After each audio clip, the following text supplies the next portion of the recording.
And uh, welcome to Tim and Kelsey as well. Hey, there's Kelsey. How you doing? Hi, so let me just do a few housekeeping instructions before we get underway. So very warm welcome to today's session. We do have a few first timers. So those that aren't familiar with it, you will notice that we do put you on mute throughout the session. But we do encourage you to use your chat boxes at the bottom of your screens for any questions.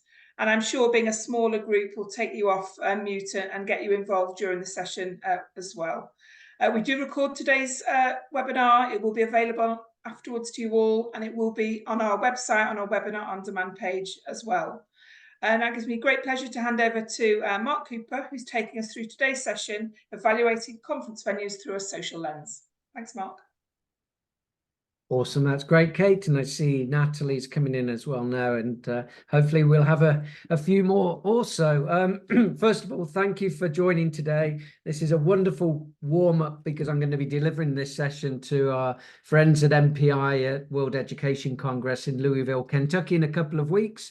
And it's been a few weeks since I've done it as well. And it's always nice to sandwich in between looking at venues through a social lens as I talk to meeting professionals and meeting planners, to doing so with our members as well. So really pleased that you could join us today. And although it's going to be a fast and furious 45 minutes, hopefully you're going to take away some nuggets in regards to what you're doing in terms of your own social responsibility credentials, and also what you're maybe not doing that you could be doing to create a better shop window for your customers to understand exactly what it is you stand for as it relates to social responsibility. As you've heard already from those that have spoken, we've got some attendees today from the Americas and from Europe. So I'm going to try and just keep one foot in both camp. A couple of highlights of what's happening in, one part of the world or the other, but also as it relates, let's not forget the fact that we might be operating a facility in one of those continents, but actually our customers and our meeting planner community are probably existing and doing business in both. So sometimes it's a good idea to see what's coming down the pike in relation to Europe, even if you're operating in the US and vice versa. But let's jump in, because as I say, we've got quite a lot to be working through today. Now, this is a great small group, and what I would say is feel free to stay on video camera, jump off, but also as I pause for breath, just speak, just shout out any questions or ask me to clarify, or share any of your own interpretations. And also, if you're doing something that's really cool, then I really do encourage you, pop it in the chat box, because IAC is definitely a community that shares its ideas. And together we're absolutely stronger if we do that. So if there's anything you see or you're doing that you want to share with this group, I know I'd really appreciate it, and I'm sure others on the call will as well. And as Kate mentioned, we'll record this session as well, as it relates to you being able to share this internally with your green team or any of those that you think can actually do something with the content. Now, if we look at evaluating venues through a social lens, what the heck does that mean? Really, this came about when I've spent a number of years in the environment of meetings industry and education, where sustainability has been talked about for a long time, but always as it relates right up until really today, and including today, unfortunately, we're still in this parallel where everybody on both sides of the planner or venue divide know that sustainability and social responsibility is important. We know that legislation is driving more and more required change. Yet when we come and ask ourselves the question, are we asking venues to tell us what their credentials are, if you're a meeting planner, in the request proposal stage, i.e., are we sourcing venues based upon their credentials? Unfortunately, still too few meeting planners have been putting their hands up to do that. And it doesn't mean that we should just ignore it and put it to one side as venues if we're not being asked continually about these standards or measured against them, because as we'll learn today, there are certain things that are definitely going to accelerate over the coming months, even if they're not happening just today. But we are seeing a lot of change, and I've seen a lot, certainly, in terms of those hands going up in groups of meeting planners. more and more in the last 12 to 18 months for sure. These are the areas we're going to look at. Some of them we're going to delve into a little bit more than others, again, just being very respectful of the time that we've got. And I do want to leave enough time at the end of some of the bigger parts to be able to ask for any questions that you might have or anything you'd like to discuss or share. As it relates to IAC and the community, if you're joining us for the first time today, when we talk about any research that IAC is doing, this is the size and the scale. So IAC does represent the top 1% of meetings-focused venues, handling groups under 200 people, 200 attendees, throughout 400 venues in 17 countries around the world. So really, this is the creme de la creme as it relates to meeting facilities. And I'm going to skip over this slide, but just as an explanation, this is a point where normally when you're a meeting planner in a room, I'm explaining the difference between the quality of IAC certified venues and what that stands for, and regular hotels. And really what it comes down to is an absolute focus for facilities, investment, and the leadership team around the meetings experience component, as opposed to hotels that are really heavily skewed and steered and focusing towards things like revenue management and a bit less in terms of meetings.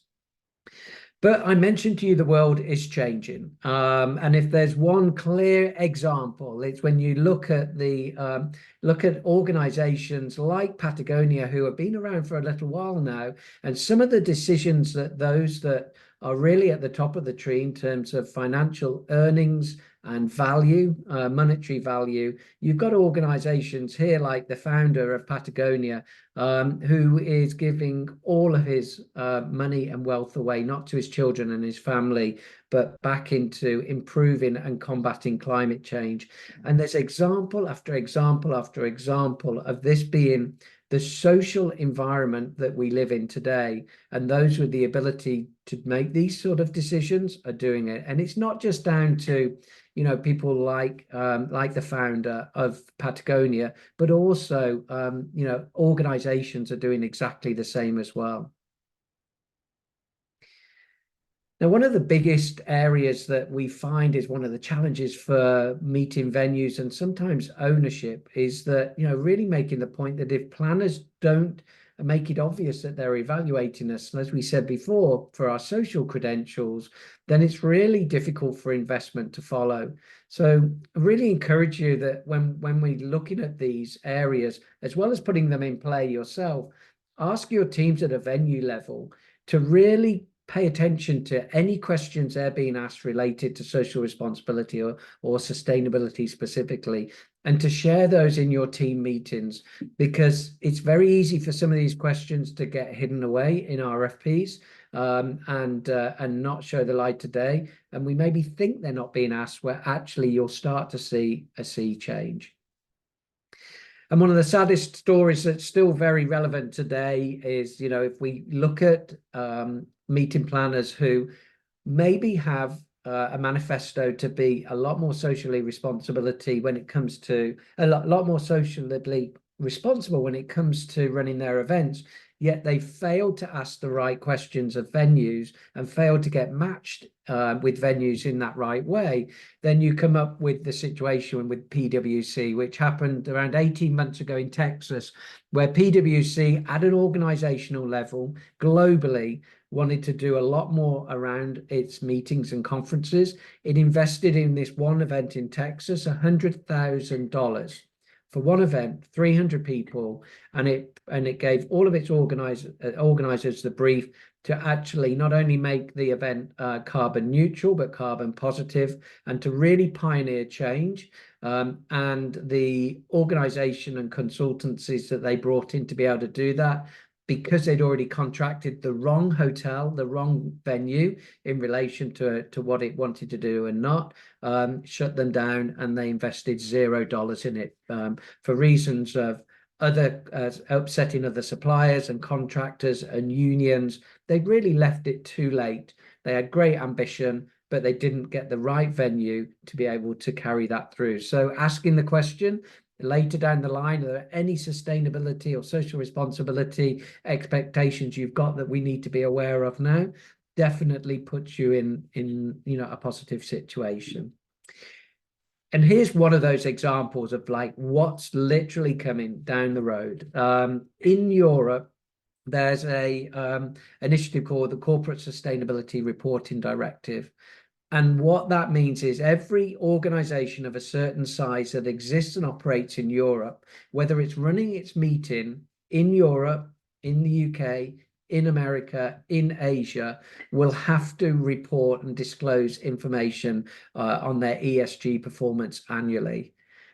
This is a massive thing. It's coming in 2025. It's going to affect every single meeting and turn it absolutely on its head, because from that requirement to do this from a legislative perspective, you will have to support as a venue. So if any of you on the call today are in the US working with European meeting planners or European venues, just be aware of this. And even if you're not, governments around the world are starting to recognize that they have to drive this from a legislation perspective. And here's one of our members that is actually a group that spans both the US and Europe, Dolce Hotels and Resorts. I'm sure you're familiar with it, part of the Wyndham Group. And Dolce Hotels and Resorts, and there's one particular property here, just outlined and shared as part of the case study that we were talking about, this level of change and the acceleration of change, about some of the things that they're doing now, and one of the, what's driving them. So, for instance, having a clearer view on their carbon footprint of what generates the most carbon emissions in terms of their activities in operating the hotel, which ones have the biggest impact, and what could change in relation to the requirements for that client to actually bring down their impact and carbon footprint. Getting together with the right experts, the right suppliers, and the right partners is always really important from the venue operation as well. You can't do everything yourself. You certainly can't measure yourself, particularly if you've got a property which is hosting 3, 4, 5, 10 different clients, different events at any one time. Very easy if you're running an exhibition center and you have one client in, that every bit of power consumed, every bit of water relates to that meeting. It's not the case in IAC venues. So there's a lot of moving parts to consider with multiple events happening, for instance, in one property at one time. But even right the way through to the reason to do it is to attract the right talent, the right staff, the right people. You'll know through the interview questions that you're being asked by candidates who are considering coming and joining you at your organization. They're interested in what your social credentials are as well, what you're doing for the community, for the people, whether it's health, well-being, sustainability. It really does affect your attractiveness at a venue. So there's not just sales and marketing reasons for doing this. There are a lot of other ones as well. And again, if you look at this one example for this one hotel and property, these are its targets based upon, and excuse me if it's a little bit small and can see it, but basically you can see where they sit today in terms of their credentials, and where they have set their goals to be carbon neutral by 2050. So again, very aggressive plans in the early stages, and then it's going to become a lot more difficult. But they map this out at a property level and at a group level to reach those targets, and we're all going to be in that position as well. So I mentioned to you kind of how this came about and what we're trying to do with the meeting planner community. And really, what we decided as an association was important for IAC. It's that we're not here to dictate to you as our members, as our venue operators, what you should or shouldn't be doing. And we're certainly not in a position to be dictating to meeting planners of what you should be asking venues to be doing as well, because we'll explain in a moment why that really does differ. But what we have created from this is a very easy to use checklist in terms of the sort of questions that you can be asking your venue if they're applicable to your organizational goals or your event goals or your cultural goals. And by equal measure, these are the sort of credentials that you could be aspiring to as a venue. And I'll give you one very quick sidebar to this. When we realized just the power of the simplicity of this, was that we actually took this brand new list of the credentials, and there's around 60 to 70 different areas that we'd identified through working with our partners. We took it to our host hotel last year for the IAC Americas conference in North Carolina. And although they were doing a huge amount of work in different areas, then there was no pulling together of all that work that was happening. So they actually had to send the checklist out to the university facilities management department, the kitchen, the housekeeping department, to ask them what they're doing and pull it all back in. And for us, that was a major aha moment, because again, the venue was doing some incredible stuff. They were just not in a position to be able to document that, and therefore certainly not in a position to be able to share that. But who sits behind what we're doing? And really, it's not, again, about IAC being able to set a standard of what's right and what's wrong. But we do want to create a movement. We do, wherever you are in the journey, we absolutely want to be able to help you as venues move to that next stage, and then that next stage and next stage. So it's about being part of a movement wherever you are in the social or sustainability journey. And we've worked with some great organization. The Events Industry Council have an amazing Centre for Sustainability and Social Impact. Thrive Meetings and Events, huge amount of work around health and well-being. Tracy Stuckrath, many of you will know Tracy. One Meeting in the Netherlands, working with a big group of meeting planners, developed a lot of the standards that we've been able to adopt, particularly in areas like breaking it all down into manageable chunks. And many of us across the world, wherever we are, all recognize the United Nations Sustainable Development Goals, those 17 goals that the world really has got behind. And first thing that we did was we broke down all of the areas that a venue operates in into 4 areas, which are human, people, vitality, climate, and accessibility. And really encourage you to do the same, because I'm sure you're all doing a lot and it's a big list. So breaking it down into those areas. But what was fascinating is, as we did that and we aligned the questions next to them, we recognized that actually somewhere within those 4 areas and all those questions related to at least one of the UN's Sustainable Development Goals. So if you adopted these and evaluated it in the same way as at your venue, you could actually turn around and say, we comply with X number of the UN Sustainable Development Goals through all of the things we do at our venue. Really transparent way and knowledgeable way to do that, that a lot of people, if not everybody's familiar with these goals. Now, if you're a meeting planner going through this process, the first thing that we would say, if I'm sat in front of a group of them, and you can too, if you're on a site inspection with your client and they say, we want to do more that's sustainable, but we just don't know what we want to do. First thing is ask different questions based upon your community or business. So what are the goals of Deloitte, if you've got them come into your venue? Well, what are their sustainability goals? And then how can you apply those or be in sync with those at a venue level? If you're a meeting planner, ask for the information you use in decision making or reporting. There is a lot more reporting and measurement coming, if you're not seeing it already. And organizations like Hilton now on their meeting side worldwide will provide a carbon footprint measurement for every proposal they send out, whether a meeting professional asks for it or not. And that I found was a really positive statement from Hilton to be doing that, and hopefully others will follow. And what's important to your goals, or even the social programming of your event as well. That's something that's really important, particularly as it relates to some of those social responsibility pieces, giving to communities, giving back. We've just come back off our own event, doing stuff like that around social responsibility throughout the conference was really important to the attendees, and getting involved in even simple ways to be able to do that. I'm going to skip over those 2 audience participation, because again, we really have a short window of time today, but it's great to get the conversation going in other ways. 2 of the areas that we looked at are whether your venue has a environmental or sustainability policy statement, or a social responsibility policy statement. Now, we have got differentiation in different parts of the world, but then that's true to say we have in other areas where perhaps, Asia is accelerating over Europe, or the US is accelerating over Asia. So we're all at different stages here. But you can see through the IAC research that you've definitely got those that are sitting up there and complying in terms of doing a lot.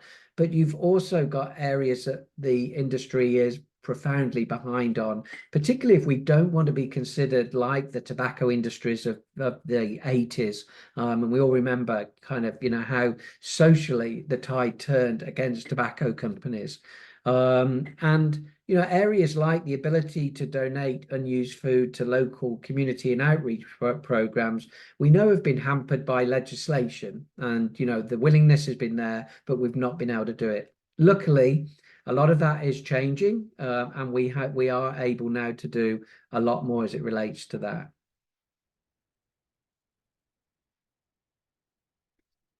Now, these next couple of slides, or the next slide here, I do like to, show this because I think although, again, it does relate to a survey that was done in 2022, but it just shows that the shift that is taking place with us individually is regard to our buying habits. So back here at this research, 52% of consumers then believed their individual food and beverage choices impacted the environment. And of those, a major 67% of those said that environmental sustainability is driving their purchases. So if this is happening for us at a personal level, in the choices we make in our home shopping, what we're buying for the home, what we're buying at restaurants, how we're traveling to places, then of course, as meeting professionals and as buyers of meeting facilities and services, we're going to carry that through. And we find that more and more these days, that some of these are driven socially in a private level, but it absolutely has an influence as to what that individual feels is important when they're put in a privileged position to be able to run a meeting. So hopefully what I've done is given you so far a bit of a flavor as to really, what the scene setting is, the importance of why we really do need to hold social responsibility and sustainability on more of a pedestal than maybe we have done in the past. As we and I personally have navigated through this over the years, as it's become bigger and bigger, I've been no sustainability expert by any means. But it's interesting as we look at all these credentials that are out there. It was great when somebody actually pointed out to me, you know what, Mark, as it looks to all these certifications for venues, you'll either have a certification that relates to the building itself, how it operates. BREEAM is one of those. I think that's in Australia. LEED certified, you'll certainly be familiar with LEED certified in the US, but that relates to the venue, how it's built and manufactured. All of the others that sit within there, including IX Green Star, and I really do encourage you that if you haven't gone through IX Green Star program, have a look at it on the website. For every one of you as members, it is a free certification. It only requires somebody's time to go through it, and it's one of the most robust certifications out there globally that relates to meetings. But Green Star and other labels like Green Key and Eco Label relate to how we operate the buildings, so and our facilities and the services at venue level. Both of equal importance, but certainly how the venue is operated is one that you can certainly all influence as well. Now, I'm not going to walk through every single one of these, but there you'll notice in the top right-hand corner, we're starting to enter the first phase, which is the human element. So we've got the 4 phases of the social checklist. And of the downloadable template that I'll share with you towards the end of this program, or you can take a look now as we run through in the Better Tomorrow section. In fact, Kate, could you pop the link to this page in chat? That will be even better for everyone just to get into their browsers. There's a bit more words. I've paraphrased a bit here, but you can see under the human element, things like youth employment. Now, that's not child labour. Somebody asked me that question once, and I had to clarify. That's not child labour. That's encouraging youth, school leavers, to come into the workplace, just as those with limited job prospects, welcoming them and providing environments for them to work with, are all important areas as it relates to our human interaction. Vitality is our other area, health and well-being, of course. And some of this is obvious: fitness facilities, walking routes, spa and wellness facilities, even though now there's a lot more focus on areas like quiet rooms, mindfulness activities. From a mental health perspective, these have become more and more important. And even if you don't have them available today, actually looking into them and incorporating those quiet spaces upon request can actually be done in a very cost-effective way. But again, it's something that, can showcase your credentials. Of course, when it comes to vitality and health and well-being, food is at the center of it.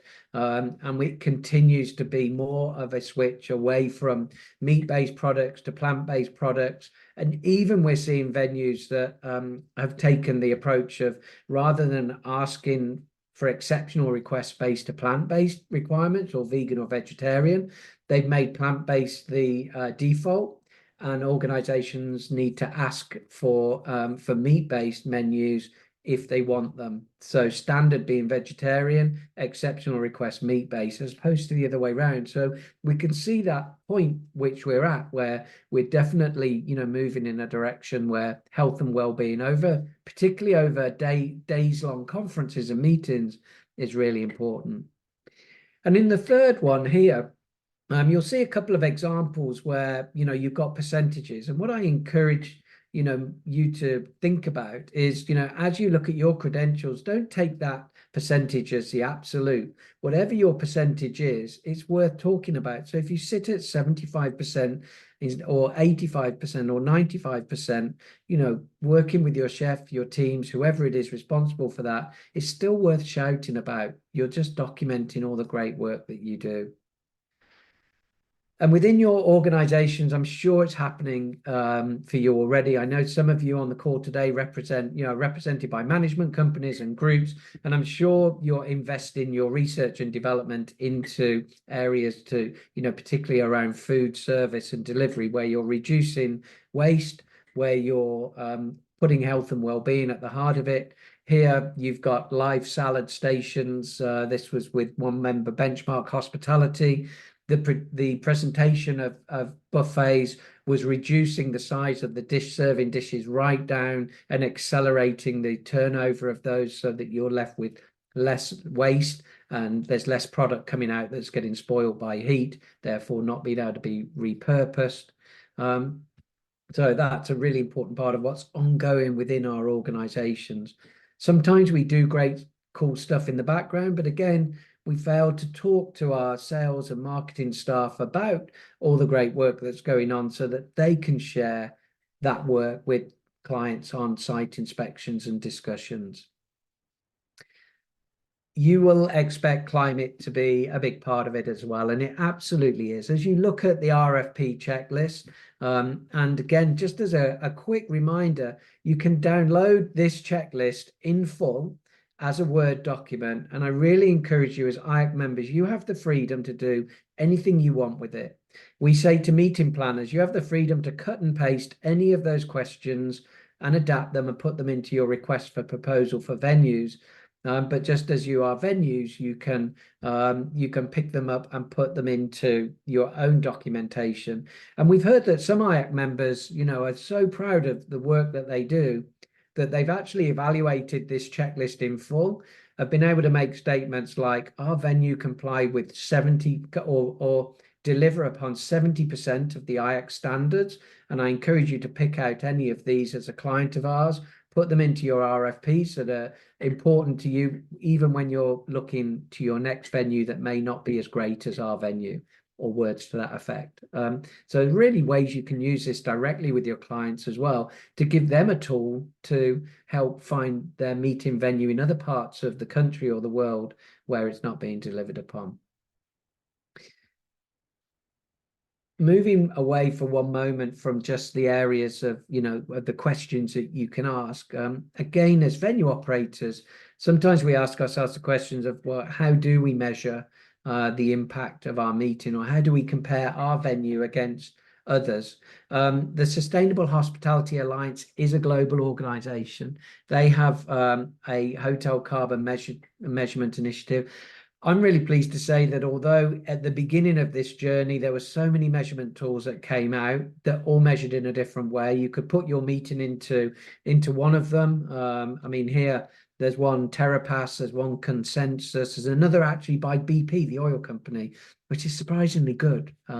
Didn't think an oil company would come up with a great carbon measurement tool, but they have.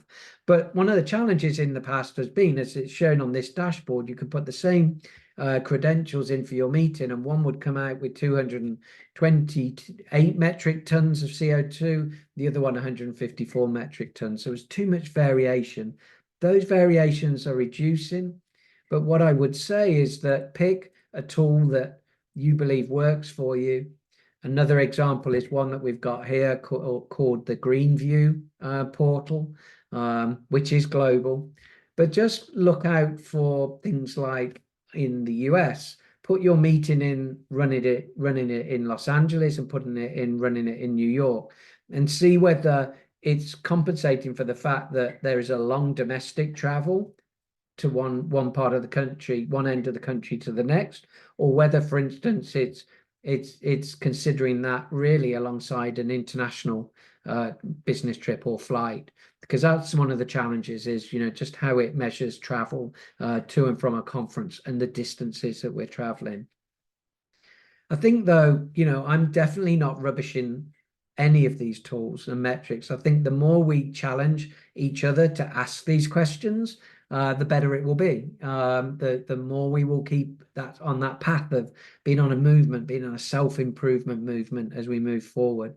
But certainly, there are some excellent tools out there, and we'll share this slide deck as well with you afterwards in case you want to pick up any of those QR codes. See some more examples of climate here. Again, some of them are obvious to you.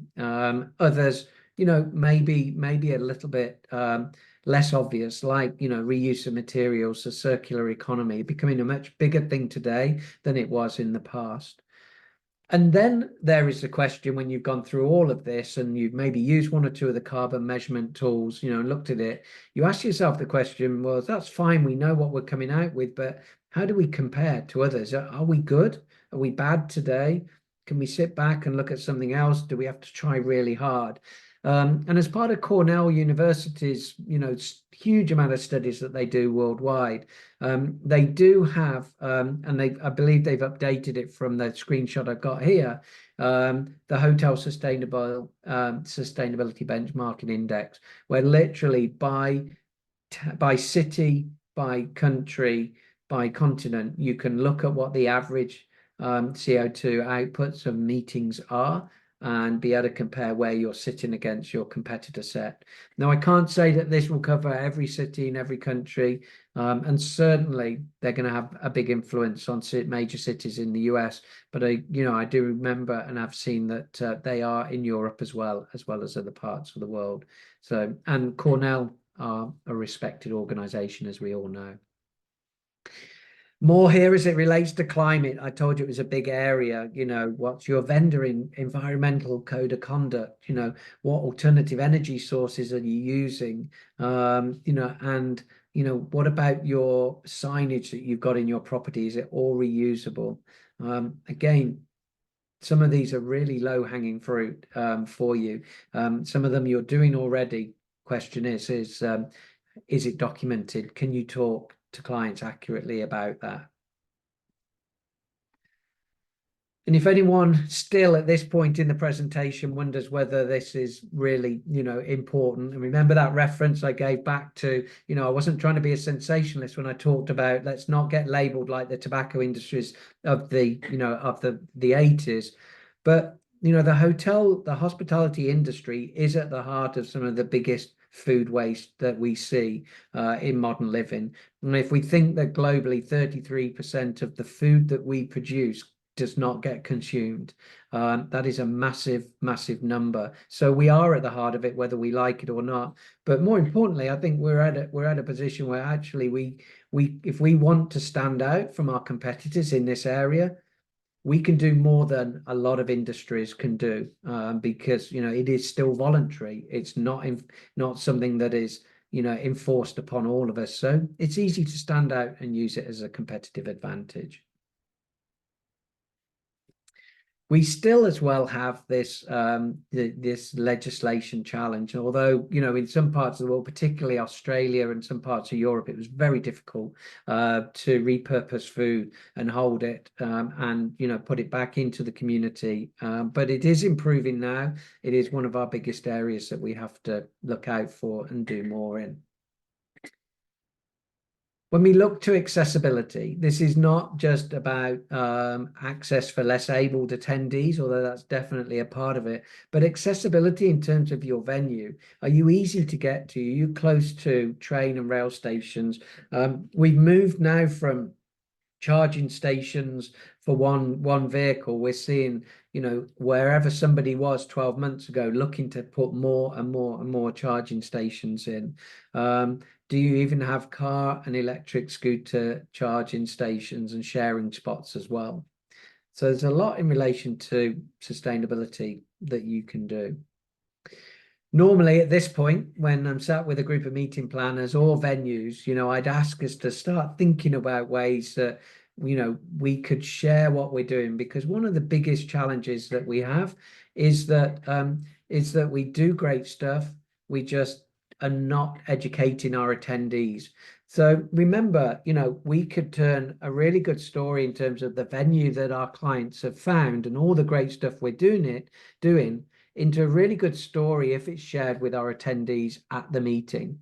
And we might think that this isn't our place to do so, but all the research shows that attendee satisfaction is influenced by knowing that the venue that has been chosen has been really well thought out, that they're in a place that takes sustainability and social responsibility seriously, the type of foods that we're using, the mental health and well-being, balanced foods, balanced break stations, all of those sort of things can turn into a really positive statement and story to attendees, and they actually get behind that story incredibly when it's shared. And I remember the best example of this was in 2019. We had an IAC conference in Portugal, and the previous year we held the conference and we surprised them with a vegetarian lunch, so no meat options on the table at all. And I wouldn't say we got big feedback on it. We didn't, but we got some feedback, certainly. Took people by surprise, and some people, wanted meat options. The following year, we did exactly the same again, but we put it in part of the reason for the conference taking place and in the conference app, that we were really testing the boundaries, thinking of their health and well-being, wanting them to experience a meat-free option as a conference attendee. We had 100% compliance. That the impact of us doing that had a net impact on on CO2, and that they were helping save the world and helping save the planet, should I say, and everybody got behind it. So I think this attendee education is something that will continue to really propel when we're talking with meeting professionals, because for all the great stuff we're doing at venue level, our planners could certainly make better use with that.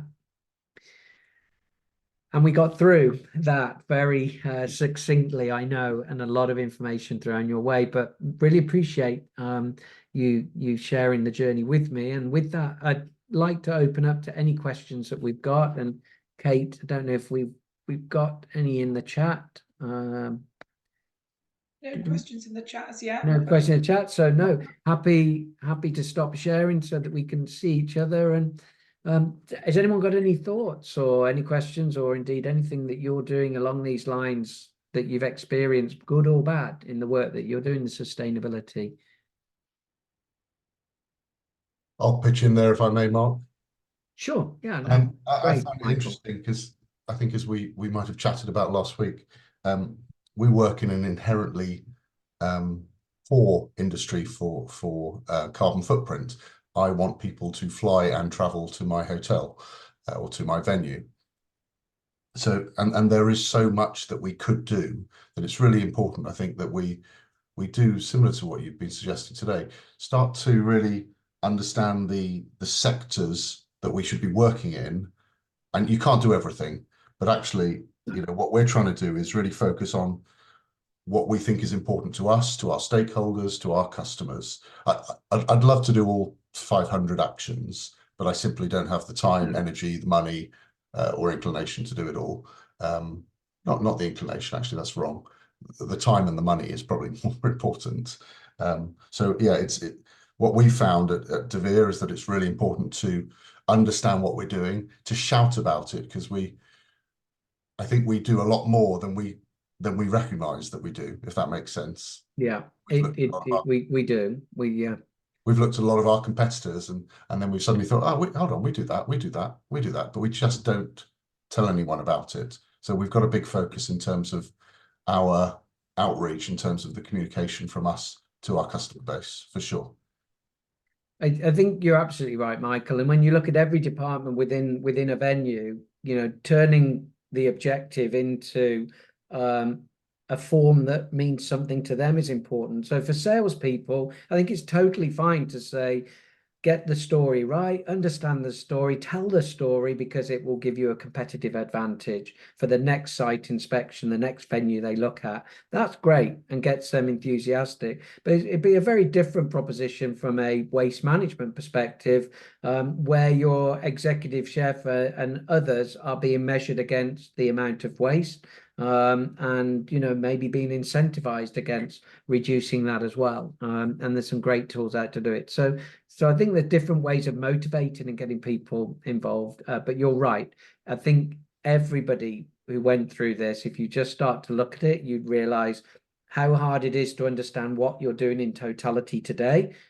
And then also surprised when you do look at it and think, actually, we're doing more than we thought we were, and we could definitely do more with that. But also, by equal measure, you'll see very clearly what you're not doing, and maybe can incentivize your green team or your staff to say, right, here's a list of 25 things we don't do today. We can't do them all, but if by the end of the year somebody can come up with 3 of those that we could tick off and add, we just keep that movement going in the right direction.